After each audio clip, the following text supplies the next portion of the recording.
Hello, I'm reading a copy of Self-Realization Fellowship Lessons that I downloaded from angelfire.com. I'm starting at the top of page 3, S1 P10. Here the soul can create, if it will, a perfect world, free from poverty, sickness, wickedness, and ignorance. Here it can be a part of anything it thinks it cannot be in its earthly life. Here the soul can perceive the birth of a baby or the death of a man. Here it can cry or smile, hear songs, smell flowers, touch, feel, think, reason, meditate, and perform every activity even as it does in its earthly life. Just as we find this variety-filled dream life interesting without believing in its actuality, so we must prove ourselves to be God's immortal children, who can learn from and be entertained by the cosmic movies without forgetting that they are temporary and delusive. We must prove ourselves to be true sons of God by appreciating the lessons of the cosmic movies without losing the unchangeable, joyous poise of our inner beings, our souls, which are true reflections of immortal, unchangeable God. Significance of dreams.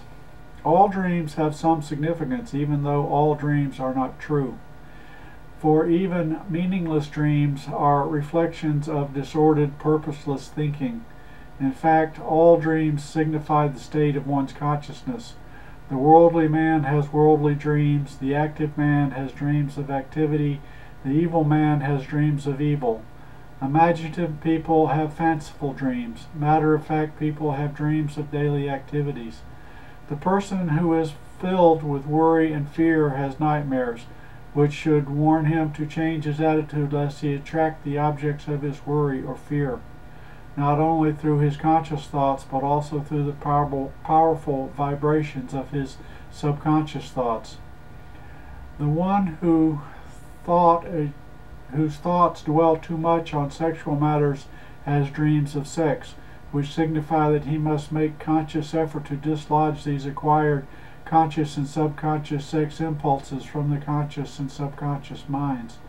Subconscious optimism brings forth comedy dreams. Subconscious pessimism turns out tragedy dream films. Do not try to decipher the meaning of every dream. Just remember that it probably symbolizes your mental or physical state, hence you must adjust your waking thought and actions if you would clarify or improve your dreams. You may ask, what about prophetic and warning dreams? Many people have true dreams and visions. This subject, as well as the meaning of some dream symbols that show one's state of spiritual development, will be dealt with at a greater length in Step 2 of the SRF Lessons. Dream on the lap of immortality. If you have faith in your relationship with the infinite, through contact and deep meditation, you will know that whether or not nature shatters your body, you are still in the lap of infinite assurance. Resurrect yourself from the consciousness of useless human habits and changing human thoughts. Live every second in the consciousness that you are immortal. Thoughts and habits change. Only your soul will live forever. This is not said to frighten you, but to quicken your understanding, to quicken your efforts, so that you will not keep the ever-new bliss of your soul buried under temporary false satisfactions. We have no real existence as creatures made of matter. The body you see is nothing but materialized electricity. So, how can electricity be sick? It is a delusion of this dream world. But simply saying that it is a delusion is not enough. If in a dream you see a wall and you see your head strike the wall, you will have a broken skull in your dream. Self-Realization Fellowship teaches that it is only by coming in contact with God that one sees that the universe and the body are nothing but condensed electricity, thoughts or vibrations of God, frozen in various forms. Science has said that electricity is nothing but energy. That energy is frozen cosmic consciousness. You must not call it simply mind. That term is too limited in its connotations. It is cosmic consciousness that makes us sense different things, which enable us to have conscious of matter as well as consciousness of spirit. Resurrect your soul from dreams of frailties. Resurrect your soul in eternal wisdom. What is the method? It includes many things: relaxation, self-control, right diet, fortitude, an undaunted attitude of mind, regular meditation with practice of scientific concentration and meditation principles. You may fail at first, but do not acknowledge defeat. To acknowledge defeat is greater defeat. You have unlimited power. You must cultivate that great power. Meditation is the greatest way of resurrecting your soul from the bondage of the body and from all your trials. Meditate at the feet of the Infinite. Learn to saturate yourself with Him. Your trials may be heavy, may be great, but the greatest enemy of yourself is yourself. You are immortal. Your trials are mortal. They are changeable. You are unchangeable. You can unleash infinite powers and shatter your finite trials. Resurrect yourself from weakness, ignorance, consciousness of disease, and above all, from the clutches of undesirable habits that beset your life. Neither the dream of life nor the dream of death is lasting. Your last sleep in this body will be dreamless. Nightmares and your beautiful dreams of earthly life will bid farewell, at least for a time.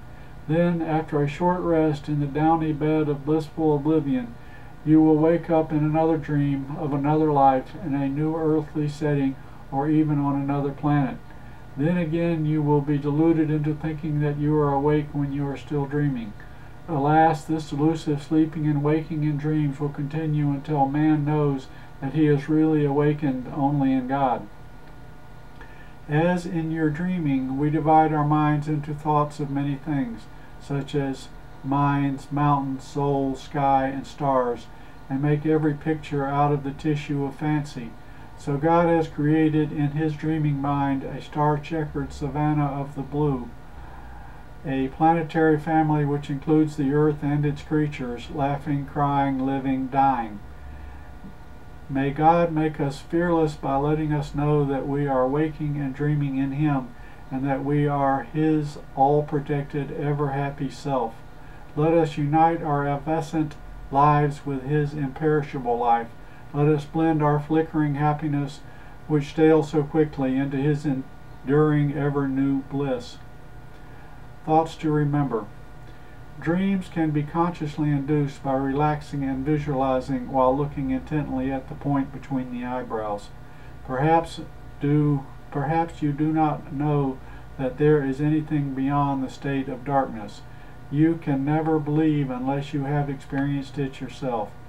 Do not be discouraged if a dream does not come for a long time, for it will finally come if you persist. Sometimes you dream things that later you do not recall. The reason one does not remember dreams is that the process of awakening withdraws the life energy from the subconscious mind where the dream has been going on, and employs the life energy to vivify only the waking consciousness of the brain. Many students on the spiritual path, striving to go forth from the conscious to the superconscious straight, become sidetracked in the subconscious. They get caught in the movie land of dreams and become satisfied. As you take your attention away from the motion picture of sensory experience, do not lose yourself in the movie land of dreams. Pass by and race towards the infinite spirit. The mouse that became a tiger. The holy city of Benares in India is encompassed by a deep forest inhabited by wild animals. In the depths of this deep jungle was a beautiful hermitage in which lived a God-knowing saint. This holy man, who possessed great wisdom and many miraculous powers, had no one near to him in this world except a little pet mouse.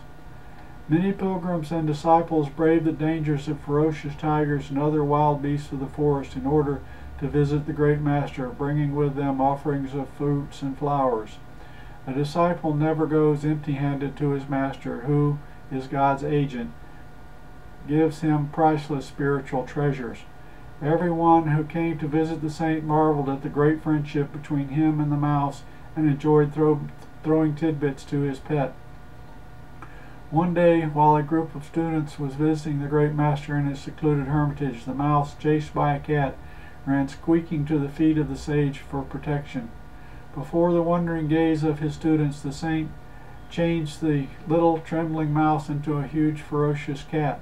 The metamorphosized mouse henceforth went fearlessly into the company of cats without being molested, and was quite happy in his new form, except for when one of the disciples, who knew him would refer to him as the saint's glorified mouse cat. Sometime later, the same group of students was visiting the master again when the mouse cat was pursued by wild jungle dogs. Mellowing loudly, it came at top speed to the feet of the sage, who exclaimed, "Thou be a wild dog." The astonished students saw the mouse cat change into a dog before their eyes, and great was the bewilderment of the wild dogs, who made a disappointed retirement. The mouse dog eventually became better acquainted and even friendly with the other wild dogs, playing and eating with them with a scornful sense of superiority to lesser creatures. On another occasion, students who had seen the two preceding miracles were studying with the master. In the midst of the lesson, they were dismayed to see a full-grown royal Bengal tiger chasing the mouse dog, who was racing as usual for the shelter at the feet of the sage. But the master, once again using his miraculous power, stopped the tiger in its tracks. Speaking to his pet, the saint said, "Mr. Mouse, it is foolish of me to go on constantly having to protect you from your enemies. Henceforth be thou a tiger." The students, once again had recovered from their first fear, began to laugh and exclaim, "Look at the saint's fearless tiger. He's only a glorified mouse." As time went by and visitors to the hermitage found out that the fearsome tiger patrolling the place was only a mouse uplifted to tigerhood through the saint's miracles, they frequently made disparaging remarks about the mouse tiger. Newcomers would be told by older disciples, "Don't be nervous. That is not really a tiger. It is only a mouse glorified into a tiger by the master." The mouse that had become a tiger tired of this popular affront, and he thought, "If only I could kill the saint, then the cause of my discomfiture would be removed." Thinking this, the mouse tiger sprang to kill the sage. Instantly perceiving the motive of his ungrateful pet, the sage loudly commanded, "Be thy a mouse again," and lo, the roaring tiger became once more a squeaking mouse. Dear friend, never forget that by using God-given power, you may change yourself from a little human mouse squeaking with failure and fear into a brave tiger of material, mental, and spiritual success. But do not forget also that if you become antagonistic to that power, you may change again from a tiger of success into a miserable mouse of failure. Concentrate well on the duties you are performing, but always in the background of your mind hum a silent devotional song of love to your beloved Heavenly Father, remembering that all your abilities are gifts from Him. Affirmation: my dreams of perfection are bridges that carry me into the realm of pure ideas. Self-Realization Fellowship Lesson S1 P4. The Divine Gypsy by Paramahansa Yogananda. I will be a gypsy, roam, roam, and roam. I will sing a song that none has sung. I will sing to the sky, I will sing to the winds, I'll sing to my red clouds. I'll roam, roam, and roam, king of the lands through which I roam. By day the shady tree will be my tent, at night the stars shall be my candles twinkling in the firmament. And I will call the moon to be my lamp, and light my silver skyey camp. I will be a gypsy, roam, roam, and roam. I will eat the food that chance may bring. I will drink from crystal sparkling spring. I will doff my cap and off will go, like a wayward brook of long ago. I will roll o'er the green and scatter the joy of all my heart to birds, leaves, winds, hills, then depart. To stranger and stranger lands from east to west, I will be a gypsy, roam, roam, and roam. But always when I lay me down to rest, I'll sing to thee my gypsy prayer, and find thee always everywhere. Prayer. O Divine Mother, I often heard thy gentle voice saying, "Come home," but it was drowned in the noises of the wild craving of many lives.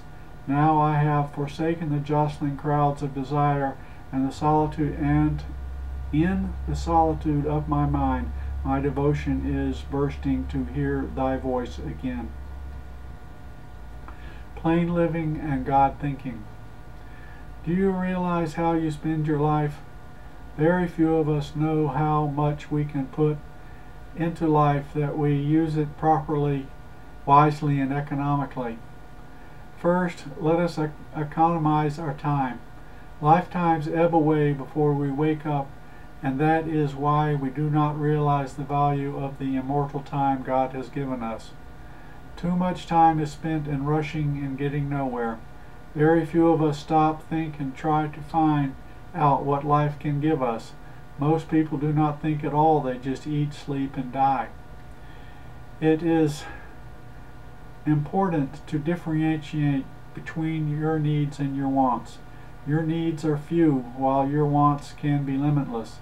In order to find freedom and bliss, minister only to your needs. Stop creating limitless wants and pursuing the will of the wisp of false happiness. The more you depend upon conditions outside yourself for happiness, the less happiness you will experience.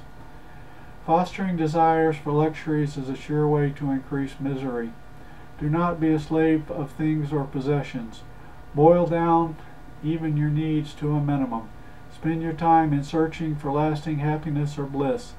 The unchangeable, immortal soul is hidden behind the screen of your consciousness, on which are painted at various times dark pictures of disease, failure, death, and so forth.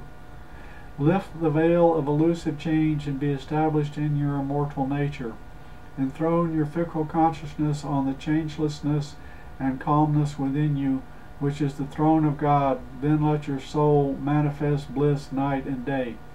Happiness can be secured by the exercise of self-control, by cultivating habits of plain living and high thinking, and by spending less money, even though earning more than enough to provide for extra things.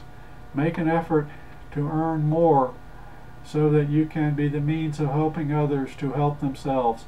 There is an unwritten law that he who helps others to abundance and happiness always will be helped in return, and he will become more and more prosperous and happy.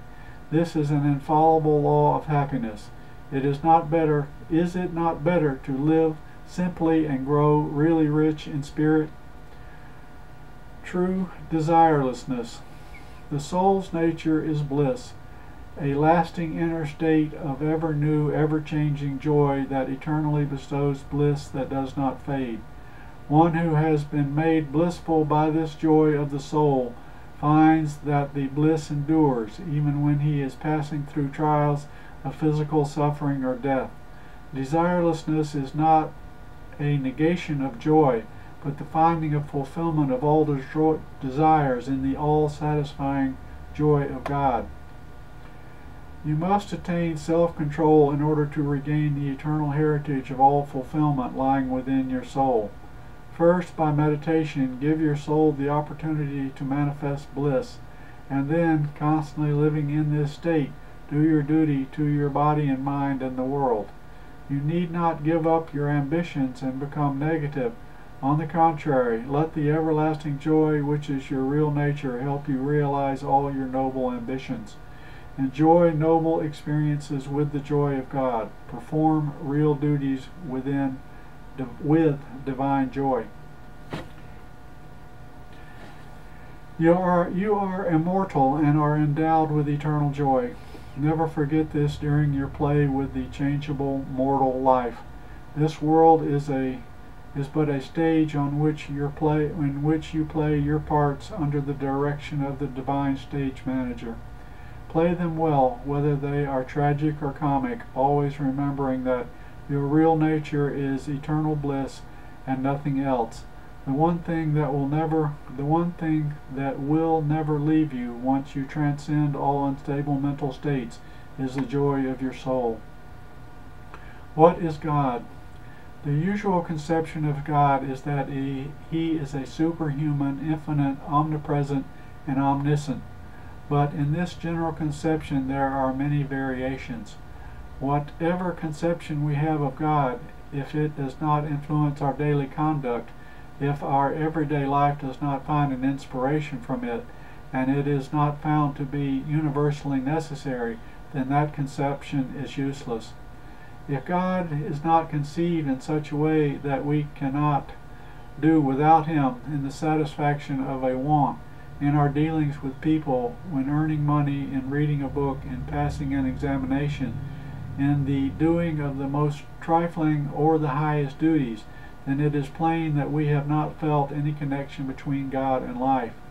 God may be infinite, omnipresent, omniscient, personal, and merciful, but these conceptions are not sufficiently compelling to make us try to know God. We have no immediate and practical use for those conceptions in our busy lives.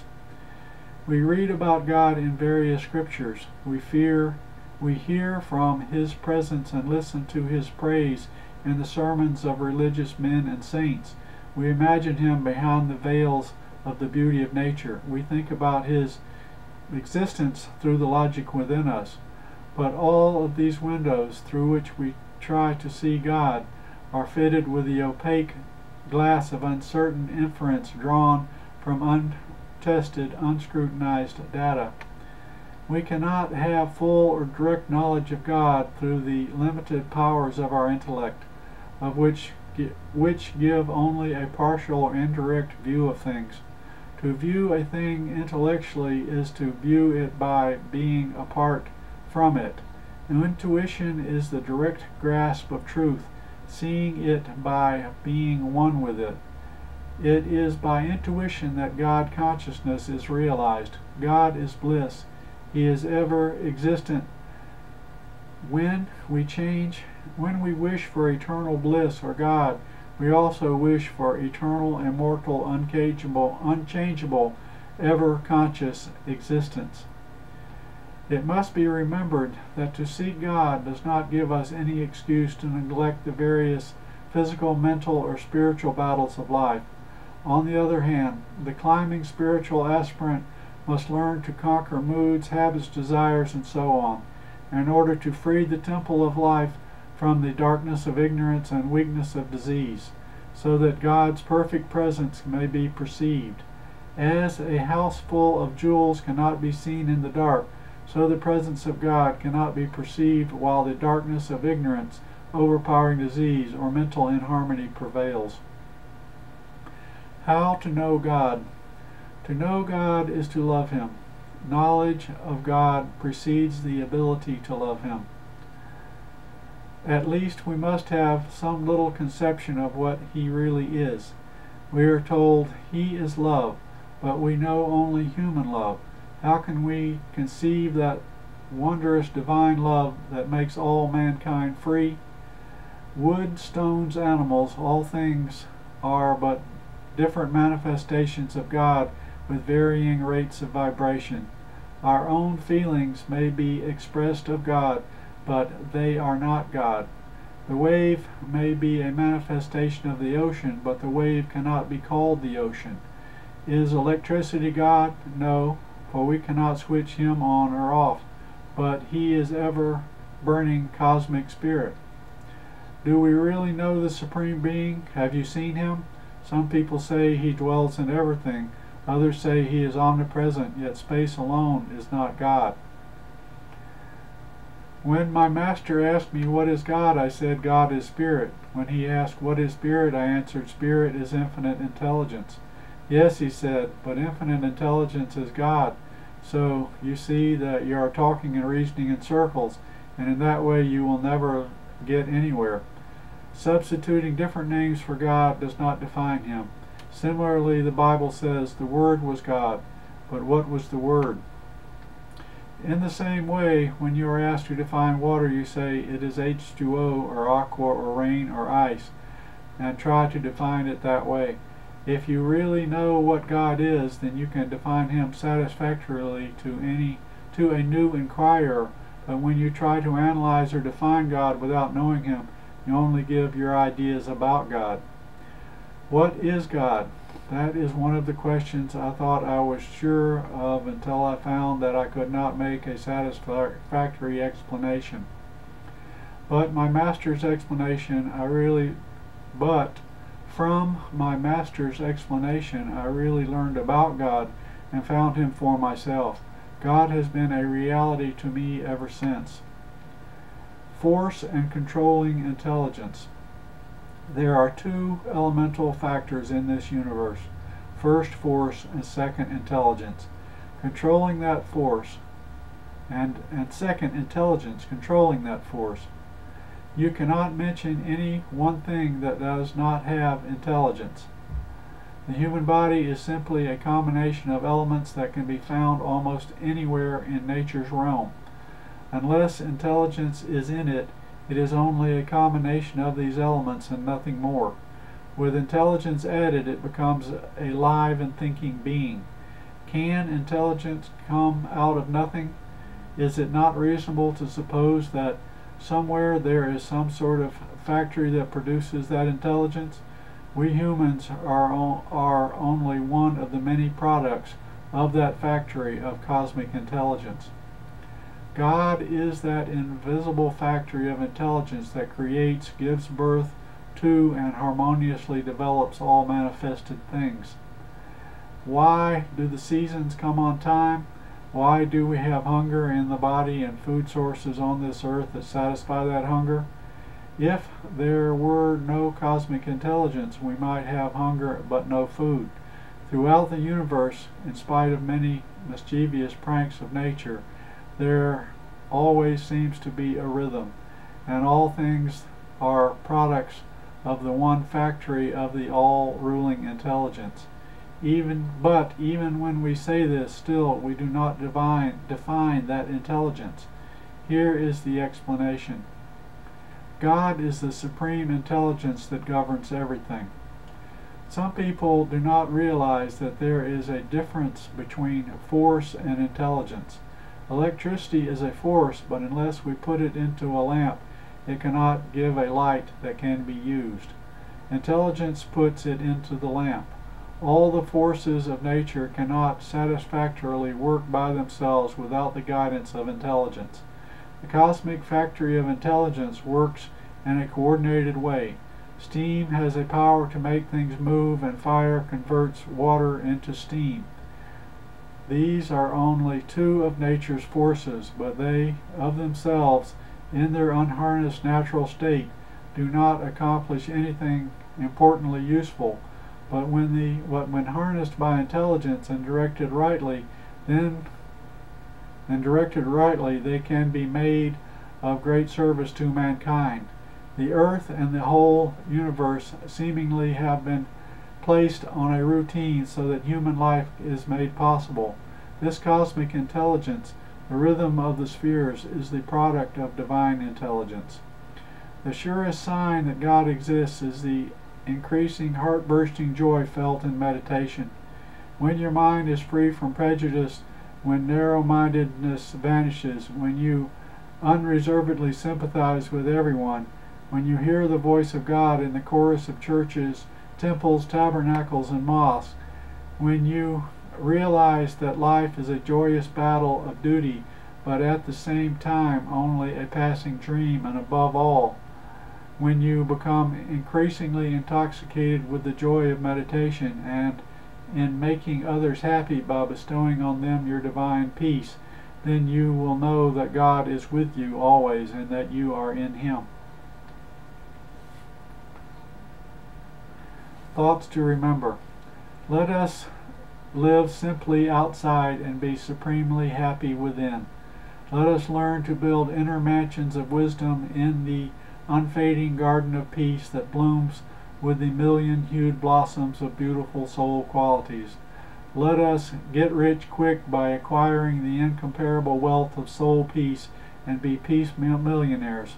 Let us live in our self-created paradise which lies buried in our fancy, and let us bring the living God of pure joy onto the altar of our hearts and worship Him there with flowers of deathless devotion.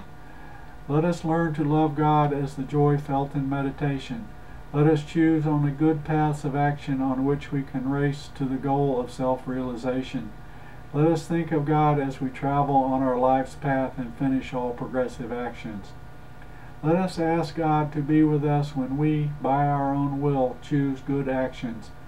We should think of God before we eat body-nourishing food. We should think of Him while we are eating it, and when we are finished eating, we should think of God.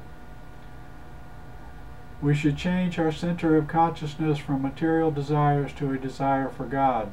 We should ask God to make our peace, silence, joy, and meditation His altars, where our souls may meet and commune with Him in the Holy of Holies. Let our prayer be, make our understanding the temple of Thy guidance. Okay, that's it for the day. That's it for today. I'm stopping at S1 P11, page 6, at the bottom of Thoughts to Remember.